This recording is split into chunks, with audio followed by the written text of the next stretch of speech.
So check this out, yo. Justin, you ever seen the movie 48 Hours? Right now, he's having 48 hours with Diddy, him and his boy. They're having the times of their lives, like you know, where we hanging out and what we doing. We can't really disclose, but it's definitely a 15-year-old's dream. You know, I have been given custody of him. You know, he signed to Usher. I'm signed to Usher. I had legal guardianship of Usher when you know he did his first album. I did Usher's first album. I don't have legal guardianship of him, but for the next 48 hours, he's with me. So. Joe Rogan's face didn't hide it for a second. The moment he heard the details, the shift was instant. His jaw tightened, his eyes narrowed, and you could feel the heat in his voice before he even said a word. The studio was dead quiet, the crew frozen in place, waiting to see what was coming. It wasn't sadness this time, it wasn't quiet reflection, this was fire. This was a man who had just learned that one of the world's most famous musicians, Justin Bieber, had been put through something no kid in the music industry should ever face. And the man behind it, Sean Diddy Combs. Joe didn't dance around it.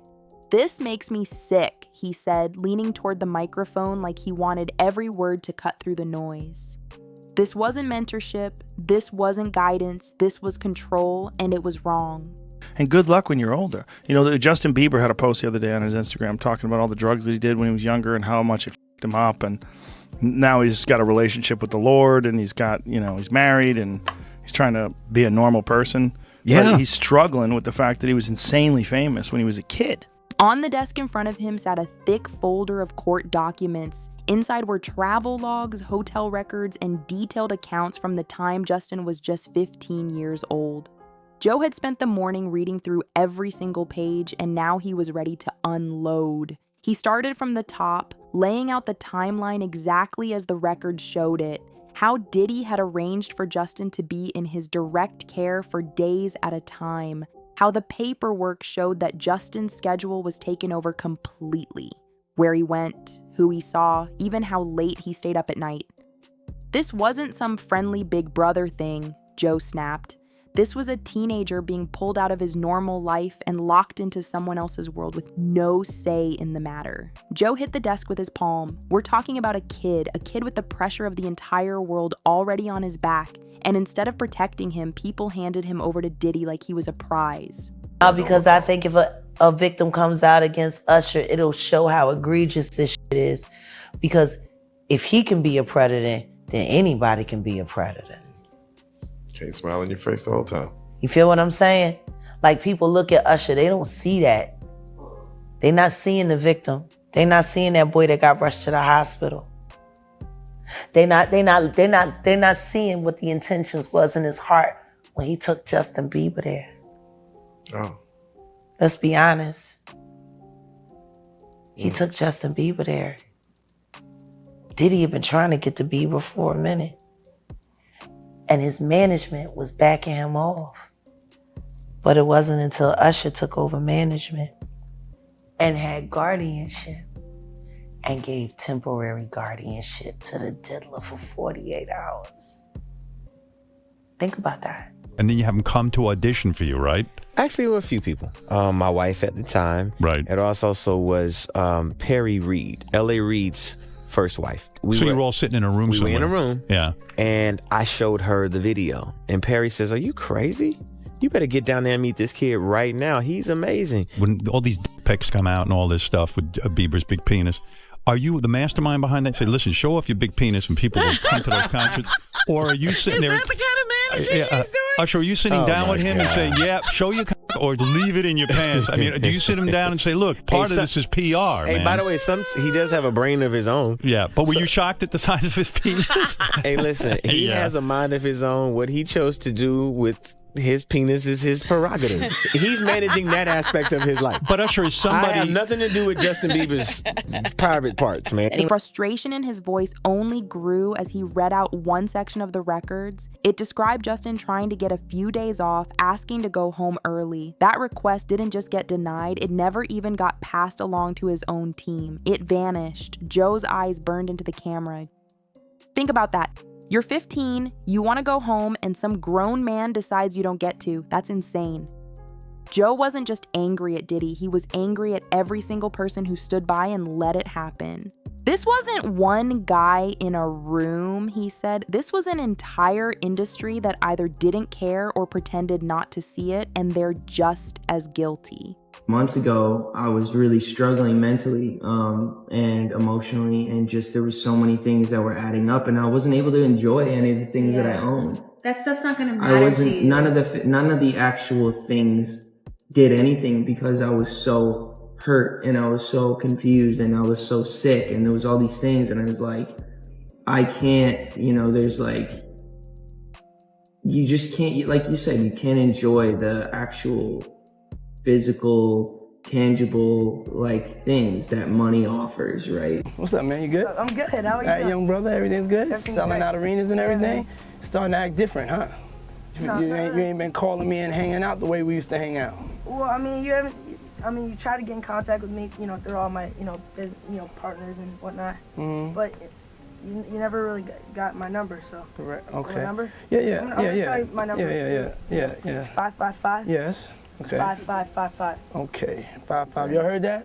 Yeah. Okay. He pulled up a grainy still image from a hallway security camera. It showed Justin holding his guitar, flanked by 2 assistants walking through a hotel corridor in the middle of the night. No fans, no press, just a strange empty hallway at 3:12 a.m. You can tell in this picture, he's exhausted. That's not a kid living the dream, that's a kid being dragged from place to place like luggage. Joe's voice thundered through the studio as he demanded accountability. You don't get to call yourself a mentor while keeping a teenager under that kind of control. You don't get to hide behind your fame and think nobody will call you out. Not anymore. So many horrific accusations, though, involving young singers, like children. Yeah, it's disgusting. It's insane. He makes R. Kelly look like a decent guy. Yeah. It's so crazy. It is crazy. And meanwhile, the guy was like hanging out with Oprah, hanging out with Obama. Jay-Z, Everybody. I'm sure the Clintons were there at some point. Maybe Bill. The you of then was on a path of self-destruction. Oh, for sure. Yeah, I would have, for sure. 100%. Yeah. It would have been no bueno. It was bad. I don't know if I'd be alive for sure. It was dark. So I'm very, very grateful to have influences in my life that have played a huge part in me seeing their relationship with Jesus and their relationship with their wives and their relationship with their kids and saying that's what I want. But I want to definitely tell my story so that if that resonates to anybody, that they can hopefully. But yeah, just protecting those moments because people take for granted encounters and The episode wasn't calm, it wasn't measured. Joe was pacing between the mic and the desk, gesturing sharply with his hands, almost like he was in a boxing match with the facts. He tore into the emails between industry execs, reading them line by line, messages that proved people at the top knew exactly what kind of access Diddy had to Justin, and not one of them thought to step in. He called them cowards. Not in a whispered way, but in the kind of tone that made it clear he wanted them to feel it. If you knew and stayed quiet, you're part of this.